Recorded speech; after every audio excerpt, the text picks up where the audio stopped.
இந்த வீடியோவில் ஹெல்தியான மாதுளை சாக்லேட் ஐஸ்கிரீம் எப்படி பண்ணுறதுன்னு பார்ப்போம். ஒரு பாத்திரத்தில் 1 டம்ளர் தண்ணி ஆட் பண்ணிக்கலாம். அடுப்பு ஆஃப்லேயே வச்சு ஃபஸ்ட்டு நம்ம மிக்ஸ் பண்ணணும். 2 டேபிள் ஸ்பூன் கார்ன்ஃப்ளவர் மாவு நான் எடுத்திருக்கேன். ஸோ நல்லா கட்டி இல்லாமல் ஃபஸ்ட்டு மிக்ஸ் பண்ணி விட்டுருவோம். ஸோ இந்த மாதிரி மிக்ஸ் பண்ணிக்கோங்க.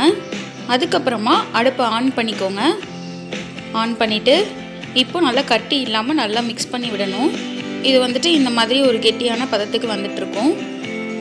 அடி பிடிக்காமல் நம்ம கிண்டணும் மீடியம் ஃப்ளேமில் வச்சு. ஸோ இப்போ இந்த மாதிரி ஒரு அல்வா ஸ்டேஜ்க்கு வந்துடும். அது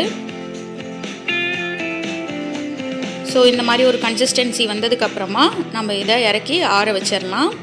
அடுத்தது மாதுளம்பழம் நான் 1 கப் நான் எடுத்திருக்கேன்.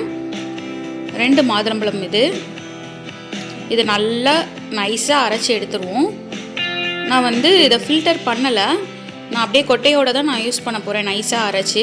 ஒருவேளை உங்களுக்கு பிடிக்கல அப்படின்னா நீங்கள் ஃபில்டர் பண்ணிக்கோங்க. இது ஜூஸாக எடுத்துக்கோங்க. நான் ஹெல்த்தியாக இருக்கணுன்றதுனால நான் அப்படியே ஐஸ்கிரீம் பண்ண போகிறேன் நல்லா நைஸாக அரைச்சி.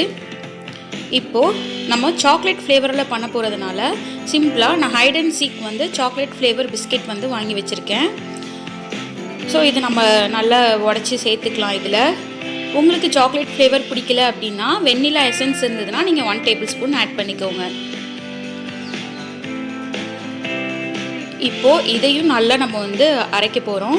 நைஸாக அரைக்கணும். ஸோ இப்போ நைஸாக அரைச்சாச்சு. நம்ம வெளியில் வாங்குறதுக்கு குழந்தைங்களுக்கு இந்த மாதிரி நம்ம வீட்டிலையே சிம்பிளாக பண்ணி கொடுத்தோன்னா அவங்களும் என்ஜாய் பண்ணி சாப்பிடுவாங்க. இப்போது brown sugar 3 tablespoon add பண்ணிக்கலாம்.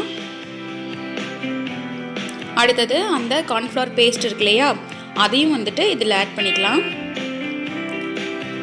ஆட் பண்ணி திரும்ப நம்ம நைஸாக அரைக்க போகிறோம். அரைச்சாச்சு. பாருங்கள், எந்த ஒரு கட்டியுமே இருக்கக்கூடாது. நல்லா நைஸாக அரைச்சிடணும். நான் வாட்டர் எதுவுமே சேர்க்கலை. நான் அப்படியே தான் அரைச்சிருக்கேன். ஸோ அதுவே இவ்வளோ இதாக வந்திருக்கு, வாட்டரியாக வந்திருக்கு. அடுத்தது நான் ஒரு டின்னில் இதை நான் ட்ரான்ஸ்ஃபர் பண்ணிடுறேன்.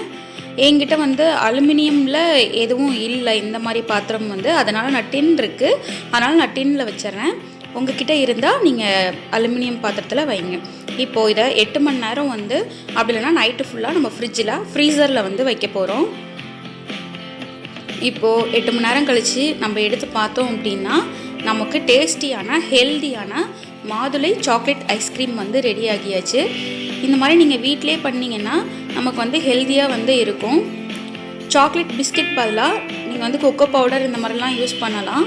பட் நான் யூஸ் பண்ணலை, பிஸ்கெட் தான் நான் யூஸ் பண்ணியிருக்கேன். இப்போது நான் ஒரு டெக்கரேஷனுக்காக டூட்டி ஃப்ரூட்டி நான் ஆட் பண்ணுறேன். நீங்கள் தேவைன்னா நீங்களும் ஆட் பண்ணிக்கோங்க. அவ்வளோதான், டேஸ்டியான ஹெல்தியான ஹோம்மேட் மாதுளை சாக்லேட் ஐஸ்கிரீம் ரெடி ஆகியாச்சு. கண்டிப்பாக எல்லோரும் வீட்டில் ட்ரை பண்ணுங்கள். ஈஸியான சிம்பிளான ரெசிபி தான் இது. தேங்க்யூ ஃபார் வாட்சிங்.